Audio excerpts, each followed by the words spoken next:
श्री शिवाय नमस्तुभयम। आप सभी लोग जानते हैं कि 30 जून 2024 यानी कि रविवार के दिन नवमी तिथि आ रहा है।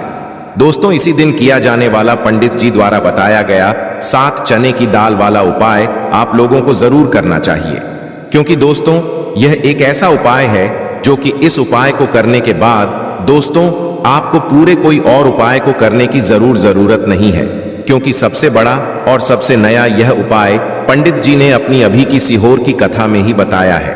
मैं जिस उपाय को आज हम आपको बहुत अच्छे से समझाने वाले हैं, इस वीडियो को देखने के बाद इस उपाय को समझने के लिए आपको कोई और वीडियो को देखने की जरूरत नहीं पड़ेगी। तो चलिए दोस्तों उपाय को शुरू करते हैं। देखिए, यह नवमी के दिन इतना खास होता है, इतना महत्वपूर्ण होता है। देखा है कभी कभी बड़े बड़े पूजा पाठ अनुष्ठान से जो मनों का ना पूर्ण नहीं होते, नवमी के दिन एक छोटे से उपाय करने से ही आपकी मनोकामना पूर्ण हो जाती है।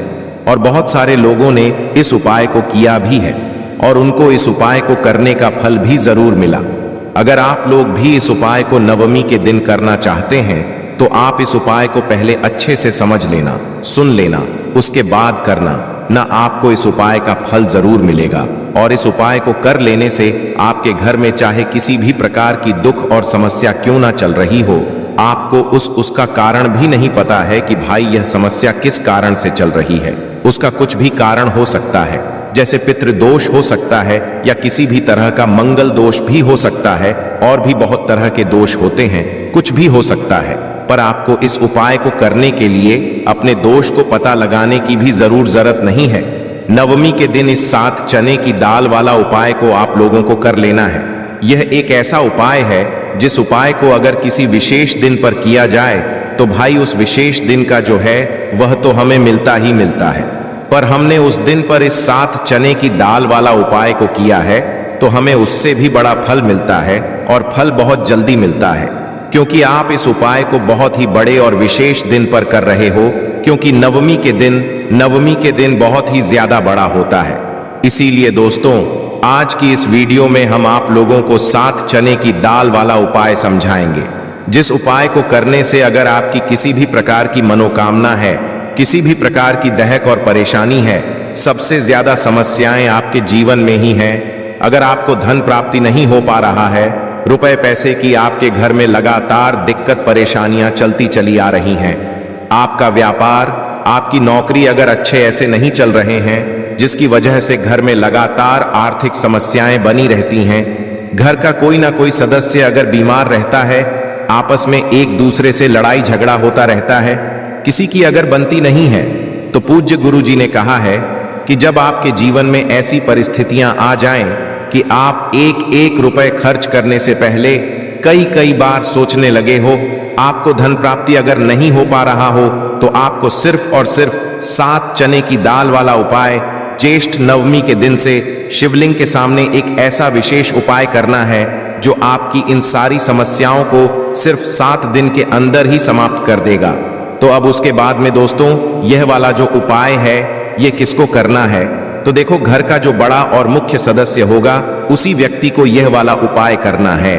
आज का यह वीडियो बहुत ही खास होने वाला है, क्योंकि नवमी की सप्तमी की तिथि में किए जाने वाले 3 विशेष उपाय आज आपको इस वीडियो में बताए जाएंगे। यह उपाय आप अपनी समस्या के अनुसार कर सकते हैं। इन उपायों में आपको धन प्राप्ति के उपाय बताए जाएंगे, आपकी मनोकामना पूर्ति के उपाय बताए जाएंगे, जीवन में किसी भी प्रकार के संकट चल रहे हैं, समस्याएं चल रही हैं, तो उनको दूर करने के उपाय बताए जाएंगे। चलिए जानते हैं पूज्य गुरु जी द्वारा बताए गए सबसे पहले और सबसे खास उपाय के बारे में। चलिए जानते हैं पूज्य गुरु जी द्वारा बताए गए सबसे पहले और सबसे खास उपाय के बारे में। इस उपाय के लिए आपको सबसे पहले जरूरत पड़ेगी एक लोटे जल की लोटा आप तांबे का ले लीजिएगा, और जल आपको अपने किचन से लेना है। फिर इसी के साथ आपको सिर्फ 1 या 2 गुड़ के टुकड़े ले लेने हैं। छोटे छोटे गुड़ के टुकड़े आप ले लीजिएगा। फिर सबसे आखिर में आपको ले लेना है 5 या फिर 7 या फिर 11 या फिर 21 चने की दाल। जितनी भी आप चने की दाल ले सकते हैं उतनी आपको ले लेनी है। देखिए नवमी के दिन सप्तमी की तिथि पड़ रही है। नवमी का दिन भगवान नारायण को समर्पित होता है और नवमी के दिन पीले रंग की सामग्री का किया गया कोई भी उपाय हमारे महादेव को अत्यधिक प्रिय लगता है, इसलिए आपको यह चने की दाल ले लेनी है। अब यह 3 सामग्री लेकर आपको शिवालय पहुंच जाना है। इस उपाय को अगर आप शाम को प्रदोष काल के समय में करेंगे तो आपके लिए सर्वोत्तम रहेगा, लेकिन बहुत से ऐसे लोग होते हैं जो दोष काल के समय इस उपाय को नहीं कर पाते हैं, तो फिर आप पूरे दिन में किसी भी समय इस उपाय को कर सकते हैं। देखिए, शिवालय पहुंचने के बाद आप एक कोशिश करिएगा कि आप दक्षिण दिशा में बैठ जाइए और उत्तर दिशा की तरफ अपना फेस कर लीजिए। लेकिन अगर शिवालय में भीड़ है तो ऐसी स्थिति में गुरुजी कहते हैं कि आप किसी भी दिशा में बैठकर शिवलिंग की पूजा प्रार्थना कर सकते हैं। अब देखिए, आप जो गुड़ के टुकड़े लेकर आए हैं उनको इसी एक लोटे जल में डाल लीजिए और ओम नमः शिवाय मंत्र का स्मरण कर लीजिए। यह कार्य आपको शिवलिंग के सामने ही करना है। फिर इसके बाद आप जितनी भी चने की दाल लेकर आए हैं उनके ऊपर इस जल से थोड़ा सा जल डाल लीजिए, जिससे आपकी यह चने की दाल गीली हो जाए, थोड़ी सी गीली हो जाएंगी। अब आपको चने की दाल यह अपनी हथेली में रखनी है और महादेव से प्रार्थना करनी है। लेकिन कौन से महादेव से? बृहस्पति शवर महादेव से आपको प्रार्थना करनी है कि मेरे जीवन में धन प्राप्ति से संबंधित बहुत ज्यादा समस्याएं चल रही हैं, व्यापार अच्छे से नहीं चल रहा है, नौक में कोई ना कोई बाधा आ जाती है। जिस भी प्रकार की आपकी मनोकामना हो उस मनोकामना का स्मरण करिए, बृहस्पति ईश्वर महादेव से उस कामना को पूर्ण करने की प्रार्थना करिए और फिर यह चने की दाल आपको शिवलिंग के ऊपर समर्पित कर देनी है। जितनी भी चने की दाल आप लेकर आए हैं उनको एक साथ शिवलिंग के ऊपर समर्पित कर दीजिए। अब देखिए, यह दाल समर्पित करने के बाद आप जो एक लोटा जल लेकर आए हैं जिसमें आपने गुड़ के टुकड़े मिलाए हैं, उस जल से आप थोड़ा जल सबसे पहले श्री गणेश जी वाले स्थान में समर्पित कर दीजिए। फिर थोड़ा सा जल आप श्री कार्तिकेय जी वाले स्थान में समर्पित कर दीजिए। फिर थोड़ा सा जल माता अशोक सुंदरी वाले स्थान में समर्पित कर दीजिए और फिर थोड़ा सा जल माता पार्वती के हस्त कमल में समर्पित करते हुए आपको बाकी बचा हुआ पूरा जल शिवलिंग के ऊपर समर्पित करते जाना है और लगातार ओम नमः शिवाय या फिर शिव महापुराण के मूल मंत्र श्री शिवाय नमस्तुभयम, इन दोनों में से किसी भी एक मंत्र का लगातार स्मरण करते जाना है। पूज्य गुरुजी जी ने कहा कि जल आपको बिल्कुल धीरे धीरे समर्पित करना है और समर्पित करते हुए ध्यान रखिएगा कि इस जल के छींटे आपके पैरों के ऊपर न लगे। फिर उसके बाद वहीं शिवलिंग के सामने बैठकर बृहस्पति शवर महादेव से प्रार्थना करते हुए आपको वापस अपने घर आ जाना है। पूज्य गुरुजी ने कहा कि नवमी के दिन अगर हम लोग चने की दाल वाला कोई भी उपाय शिवलिंग के सम्मुख करते हैं तो इससे हमें महादेव तथा भगवान नारायण की एक साथ कृपा प्राप्त होती है। तो दोस्तों, यह विशेष उपाय आप जरूर करिएगा। अब जानते हैं गुरुजी द्वारा बताए गए दूसरे खास उपाय के बारे में। यह उपाय भी आपकी मनोकामना को पूर्ण करने के लिए है। इस उपाय के लिए भी आपको एक लोटा जल ले लेना है, साथ ही साथ आपको एक बेलपत्र ले लेनी है। अगर आपके पास बेलपत्र नहीं है तो शिवलिंग के ऊपर चढ़ी हुई बेलपत्र को उठाकर जल से शुद्ध करके फिर आप उसका भी इस्तेमाल कर सकते हैं। बस आपको हमेशा ध्यान रखना होता है कि यह बेलपत्र कहीं से भी कटी फटी नहीं होनी चाहिए। फिर सबसे आखिर में आपको थोड़ा सा शहद ले लेना है। थोड़ा सा 2-4 बूंद आप शहद ले लीजिए और अब यह सारी सामग्री लेकर आपको शिवालय पहुंच जाना है। इस उपाय को भी आप पूरे दिन में किसी भी समय कर सकते हैं। देखिए, यह उपाय भी आपकी मनोकामना को परिपूर्ण करने के लिए है, धन प्राप्ति के लिए है, व्यापार के लिए है, नौकरी के लिए है, कोई भी विशेष मनोकामना है तो उसको पूर्ण करने के लिए है। अब देखिए, शिवालय पहुंचने के बाद सबसे पहले आप जो एक बेलपत्र लेकर आए हैं, बेलपत्र की तीनों पत्तियां जिस स्थान पर जुड़ी रहती हैं उसी स्थान पर आपको यह शहद लगा देना है। 1 बूंद शहद या 2 बूंद शहद जो आप लेकर आए हैं उसको अपनी अनामिका उंगली में लगाइए और इस शहद को आप बेलपत्र की जो तीनों पत्तियां होती हैं उस तीनों पत्तियों का जो मिलन बिंदु होता है, जहां पर तीनों पत्तियां मिलती हैं, उस स्थान पर आपको यह थोड़ा सा शहद लगा देना है। यहां पर आपको शहद लगा देना है और फिर इसी स्थान पर आपको पकड़ लेना है। जिस स्थान पर आपने शहद लगाया है उसी स्थान पर आप पकड़ लीजिए और इस बेल पत्र को आप शिवलिंग के ऊपर समर्पित कर दीजिए। आपकी जो भी मनोकामना है उस मनोकामना का स्मरण करिए, महादेव से उस मनोकामना को पूर्ण करने की प्रार्थना करिए और फिर यह बेल पत्र आपको शिवलिंग के ऊपर समर्पित कर देनी है।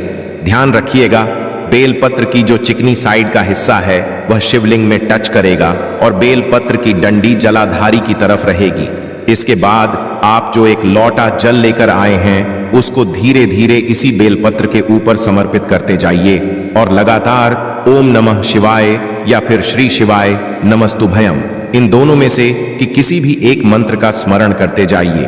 पूज्य गुरुजी ने कहा कि जल आपको इतने धीरे समर्पित करना है कि जल समर्पित करते हुए आप कम से कम 11 बार ओम नमः शिवाय मंत्र का स्मरण जरूर कर लें। फिर इसके बाद जो जलाधारी से जल नीचे गिर रहा है उसको तो थोड़ा सा अपनी हथेली में लीजिए और अपनी दोनों नेत्रों के ऊपर यानी अपनी दोनों आंखों के ऊपर इस जल को लगा लीजिए। गुरुजी कहते हैं कि नवमी के दिन किए जाने वाला यह उपाय आपके सोए हुए भाग्य को चमकाने के लिए है, आपकी रूठी हुई किस्मत को बदलने के लिए है। इसलिए इस नवमी के दिन आप इस उपाय को जरूर करिएगा। अब बात करते हैं आखिरी उपाय के बारे में। नवमी के दिन एक चुटकी हल्दी को घर में डाल देना। इस छोटे से उपाय को नवमी के दिन करते ही आपके जीवन से निर्धनता और गरीबी भी दूर हो जाएगी और आपके घर में, आपके जीवन में कभी भी लौटकर निर्धनता और गरीबी नहीं आएगी। तो देखिए, हमेशा की तरह वीडियो बहुत ही खास है।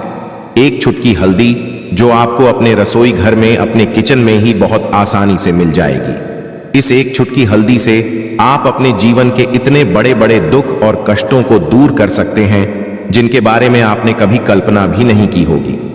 आपको लगेगा शायद कि एक चुटकी हल्दी क्या ही करेगी, लेकिन एक चुटकी हल्दी आपके जीवन में धन को लेकर भी आएगी, धन को बढ़ाएगी भी और आपके घर में धन की वर्षा भी होगी। तो देखिए, हल्दी का संबंध किससे है? भगवान विष्णु से और देव गुरु बृहस्पति से। हल्दी के जितने भी उपाय आप करते हैं इससे आपकी कुंडली में गुरु बहुत मजबूत हो जाता है और साथ ही साथ स्वास्थ्य से जुड़ी समस्याओं से भी आपको छुटकारा मिल जाता है। अब जो लोग अपने जीवन में हमेशा ही पैसे के लिए परेशान हैं, जिनके पास पैसे की कमी बहुत है या जिनके पास पैसा आसानी से नहीं आता है, आसानी से नहीं आने का मतलब कि मेहनत बहुत करते हैं लेकिन जितना पैसा मिलना चाहिए उतना नहीं मिलता है, जितना व्यापार और बिजनेस चलना चाहिए उतना नहीं चलता है, तो कहीं ना कहीं आपकी कुंडली में ऐसा समझ लीजिए गुरु मजबूत नहीं है। और जब तक आप अपनी कुंडली में गुरु को मजबूत नहीं करेंगे, आप कुछ भी कर लेना, कितनी भी उपाय कर लेना, सफल नहीं होंगे। कभी भी आपके जीवन से निर्धनता दूर नहीं होगी। और जो एक चुटकी हल्दी का उपाय आपको बताएंगे, इस उपाय को करने से ऐसा समझिए रातों रात आप अपने जीवन में धनवान से भी ज्यादा धनवान बन जाएंगे। तो चलिए सबसे पहले बात कर लेते हैं सबसे पहले उपाय की, जो कि हल्दी से ही आपको करना है। और इस उपाय को करने से आपके घर में पैसा आना शुरू होगा, क्योंकि जो लोग कहते हैं कि हमारे घर में पैसा नहीं आता है, हमारी तिजोरी में पैसा नहीं रुकता, हमारे पास फिजूल खर्ची बहुत ज्यादा होती है, या जिन लोगों को कहीं ना कहीं लगता है कि उनके घर में कुछ ऐसी चीजें हैं जो उन्हें अपने जीवन में पीछे कर रही हैं, कहीं ना कहीं नकारात्मक ऊर्जा है, तो हल्दी का यह छोटा सा उपाय नवमी के दिन करना है। आपको क्या करना है? थोड़ी सी पीसी हुई हल्दी लेनी है, ठीक है ना? अब इस पीसी हुई हल्दी को, सूखी हल्दी को, है ना, आपको इसको चाहे तो आप गीला कर लें, चाहे सूखी हल्दी, आपको अपने घर की बाउंड्री, आपके घर की जो बाउंड्री है उसके ऊपर, दीवारों की ऊपर आपको हल्दी की रेखा बनानी है। हल्दी से एक रेखा बनानी है चारों तरफ। आपके घर की बाउंड्री है उसके चारों तरफ, चाहे तो आप सूखी हल्दी से बना दें या फिर हल्दी में थोड़ा सा पानी डाल लें और फिर उससे आप हल्दी की एक रेखा आपको चारों तरफ बनानी है।